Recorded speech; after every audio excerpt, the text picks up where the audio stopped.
Alright, it's time for another video. We got a bedroom almost finished, picked out a color. King size bed, I knew was going to be huge, but that's just the way it is. I went ahead and used Luan up top because you know I got a bonner for that stuff because it's easy to take down if you got to do repairs.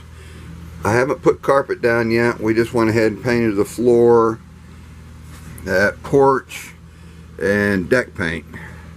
So that'll keep spills and stuff from getting into this composite material for the subfloor. So everything's good. This bed, it's got a nice headboard on it. It goes real high. That white thing right there, I got to glue to the back on each corner because that headboard has a tendency to want to bang up against the wall. Giggity. So ceiling fan up. Closet's been done. So all this is it's turned out good. I got all the smoke detectors except for one in the bedroom. They're all hooked up because we've been sleeping out here, and I'm uncomfortable sleeping somewhere without smoke detectors, so I have 3 of them. I got one in the bathroom to finish up, so that's turned out good. Got the heater cover installed. I like using these jumbo cover plates because when you go to use them, you're not touching the wall, and that's a little bit harder to clean off. So you just have a cover plate to wipe off, which they clean off real well. And then I didn't put down the base molding yet. I won't do that until we're ready for carpet, and then I can go ahead and run my Luan strips at the seams, and then I can run my corner pieces. So I've got too much work to do in the house to go ahead and put my carpet down. I just don't want to get it dirty and screwed up. So unfortunately I got to break the bed down and get it out of the way when they come to put carpet in, but that's okay. Minor inconvenience. Alright, let's go to the next one. Alright, I got the front door moved out of the way. Unfortunately right now I have to use this black plastic. There's a header up top that I have to cut out so my ceiling is even all the way across into what we're calling the entry. So but this hadn't been bad. We run our air conditioner this summer and it only increased our electric bill by about $35. You know, that's not bad. I can live with that, and they just increased our rates here recently. Ooh, let me close that door. That's a little bit too bright in here. Alright, I got this front wired up because I've got to insulate it. When we move in here, I want to get all this insulated. And the door, see if that'll focus. When they installed it initially, it was racked. Now this door is warped a little bit, but I don't plan on using it. So that's okay. And then I've got my controller for the attic fan installed. This is where it's going to be. I've got to order me a white 4-gang blank cover plate. Amazon's got them for a lot less than locally. So that's, you know, I'm got to order a few things. I find Amazon, as much as I hate Jeff Bezos, I have to order stuff on Amazon. This is going to be carpet in here.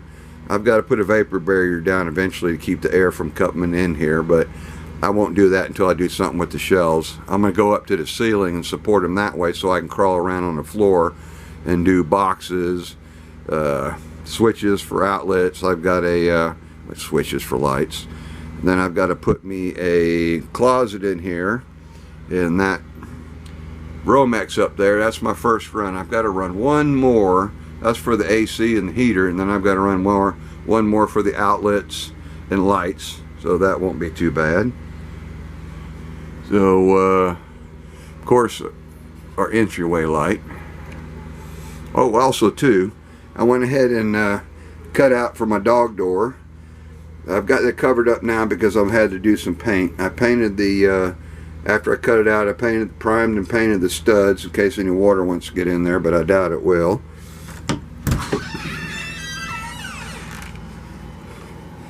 Then out here, I had to put some blue paint because I have to run a 1x4 up the side where the door's at, and on the bottom then I use 1x3 on the side not 1x3 but 1x2 on the sides and across the top. And I use those multi-tools with the blade that you use for cutting grout out. These things are sharp and they last forever, and they do a great job of trimming this off real nice. So I use a lot of those blades. They work out good and they last forever. Alright, I think I'm done on that. Oh, my Tony Stewart tire, I figured out what I'm going to do with it. I'm going to build me a bar height table. I'm going to get me a spoke rim like they use and put an inner tube in it, because they drill holes in the side so you can't use them as street tires, which I wouldn't want to do anyway. And then I'll make a base for it, put a piece of glass on it, and I'm gonna get three actually, of those chrome garage style bar stools with I'll have one that's got to have Pontiac, because this is from '96, so it's got to be orange. And he was driving for Joe Gibbs, and it was a Pontiac, so I want to stick with it. Alright, I think that's it. Let me get to the next one. Alright, I started my supply for the water, so that one's done. I've got my hole cut out to set my shower valve. And I did run the cold water side underneath. I haven't been under there for the hot water side. I got tagged by a brown recluse spider, so I had to let that heal before I get back up underneath there. But I'm going to use chemical warfare. I got some spider spray. I'm going to spray around and kill them some bitches before they tag me again. And on the back of the shower valve, this has just got a small brass bracket. It has a tendency to want to twist when you have to tighten this ring for the cartridge, so I use galvanized strapping.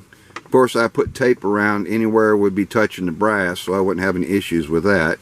And yes, I am running 2 rings everywhere. I'm wanting to capture every barb on those fittings. I know a lot of the plumbers are going to be reeing on me, but that's okay. I don't mind. There's no reason I can't do it that way. It just doubles up my cost on my rings.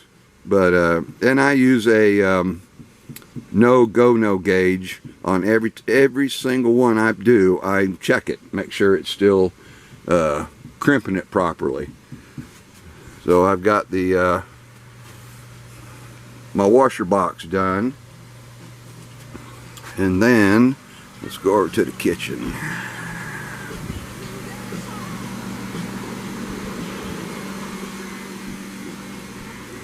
My kitchen sink, I got that done.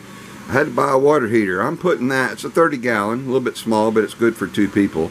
I'm going to put that in my pump house, because the pump house is only about 20 feet from where it comes into the house, and I'll insulate the hot water line where it comes in, and then that way I'll have it in the pump house close to the water supply. And of course I'll run a sediment filter before it gets into the hot water heater.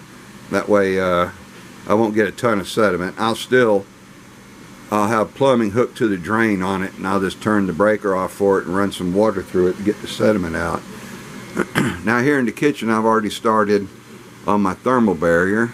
I bought it from the same guys, and this time they sent me double-sided thermal barrier.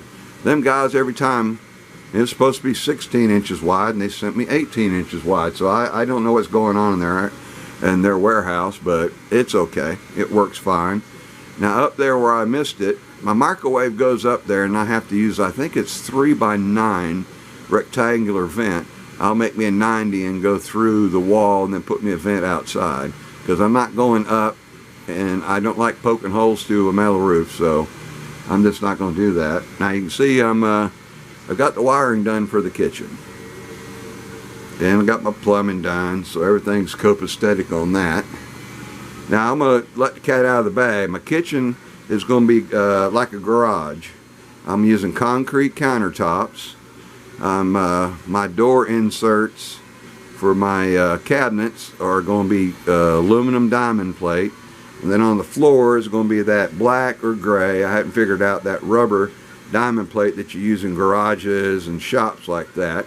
So I'm going to do that, and then I'll have automobile memorabilia all over the place. And over on this side, I'm going to get me a low toolbox, one of them wide ones, so I have storage. And then right beside it, I'm going to put a freezer. Now I haven't run, and I'm going to have a refrigerator with a clear door for all my beer. Now I haven't run the circuit for that yet, because I don't know exactly where I'm going to put it. So I'll use a 12-3 and then break the tab off the outlet, so I have separate lines going to it. So I don't like putting two compressors on one circuit. So, but it's easy enough to drill through the bottom. I'll cut me and use me an old work box and fish it through the walls. It's only going to be 16 inches up, so that'll work out real good.